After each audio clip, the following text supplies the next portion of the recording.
नमस्कार। सोचिए जरा, आप एक कामयाब डॉक्टर हैं, भविष्य एकदम सुरक्षित है, लेकिन फिर भी आप सब कुछ छोड़कर एक ऐसे रास्ते पर निकल पड़ते हैं जहां कामयाबी की कोई गारंटी नहीं है। ये कहानी है डॉक्टर रोमन सैनी की, जिन्होंने ठीक यही किया। आइए जानते हैं उनकी इस दिलचस्प कहानी को। देखिए, ये सिर्फ एक सवाल नहीं था, ये एक तरह की बेचैनी थी जिसने सब कुछ बदल कर रख दिया। एक सफल डॉक्टर होने के बावजूद डॉक्टर रोमन सैनी के मन में ये सवाल लगातार गूंजता रहता था, और यही वो मोड़ था जहां से उनकी जिंदगी एक बिल्कुल ही नई दिशा में जाने वाली थी।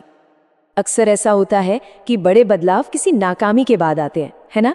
लेकिन जो बात इस कहानी को सबसे अलग बनाती है वो ये है कि ये सफ़र सफलता की चोटी पर खड़े होकर शुरू हुआ था, वो भी भारत के सबसे प्रतिष्ठित मेडिकल संस्थानों में से एक से। तो डॉक्टर सैनी का सफ़र शुरू होता है राजस्थान के एक मिडिल क्लास परिवार से। वो पढ़ाई में हमेशा से ही काफ़ी तेज थे और उनकी मेहनत ही उन्हें देश के top medical college AIIMS Delhi तक ले गई।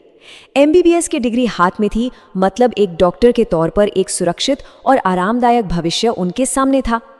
और बस यहीं पर उनकी जिंदगी एक बड़े दोहराहे पर आ खड़ी हुई।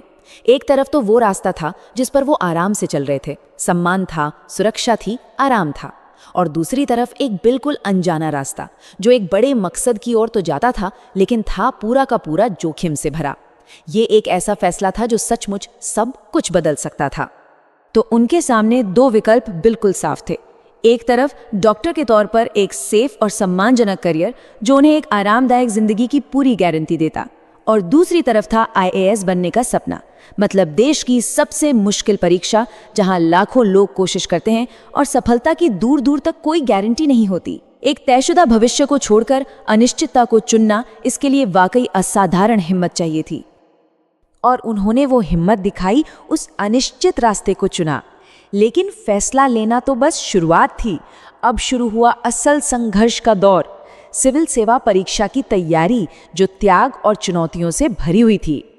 ये सफलता आसानी से नहीं मिली, इसके पीछे एक बहुत बड़ा त्याग था।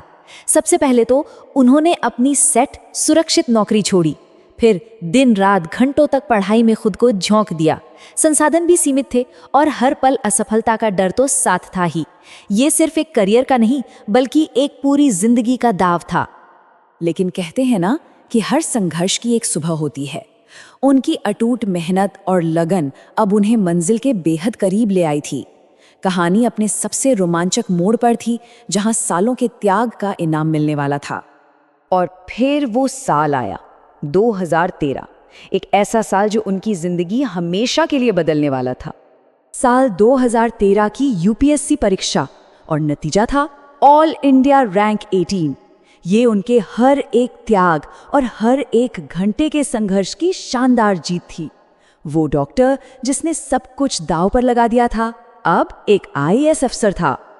लेकिन रुकिए, कहानी यहाँ खत्म नहीं हुई, क्योंकि IAS बनना उनकी मंजिल नहीं थी, बल्कि उस बड़े सवाल का जवाब ढूंढने का एक जरिया था। तो ये अंत नहीं था, बल्कि एक नई और शायद उससे भी बड़ी शुरुआत थी। IAS बनकर उन्होंने जमीनी स्तर पर काम किया, लेकिन वो शुरुआती सवाल अब भी उनके साथ था, क्या मैं इससे ज्यादा लोगों की मदद कर सकता हूँ? और इसी सवाल का जवाब बना अनअकैडमी। उन्होंने एक ऐसा प्लेटफॉर्म बनाया ताकि जो संघर्ष उन्होंने किया वो देश के लाखों छात्रों को ना करना पड़े। अपने अनुभव से उन्होंने शिक्षा को लाखों लोगों तक पहुंचाने का रास्ता बना दिया। तो डॉक्टर रोमन सैनी की इस असाधारण कहानी से हम अपने लिए क्या सीख सकते हैं? आइए इसके 3 सबसे बड़े सबकों को जरा समझते हैं। तो इस कहानी का सार क्या है? पहला, कि अगर सपने बड़े हों तो रास्ते खुद ब खुद मिल जाते हैं। दूसरा, सच्ची मेहनत और हिम्मत के आगे कोई भी मंजिल नामुमकिन नहीं है। और सबसे ज़रूरी बात कि असली सफलता कोई पद हासिल करने में नहीं है, बल्कि अपने काम से एक सकारात्मक प्रभाव छोड़ने में है। और अब आखिर में एक सवाल, डॉक्टर रोमन सैनी ने अपने सपने के लिए एक सुरक्षित भविष्य का जोखिम उठाया। किसी के भी सपनों को पूरा करने के लिए सबसे बड़ा जोखिम क्या हो सकता है, और क्या वो जोखिम उठाने लायक है? ये सवाल सोचने वाला है।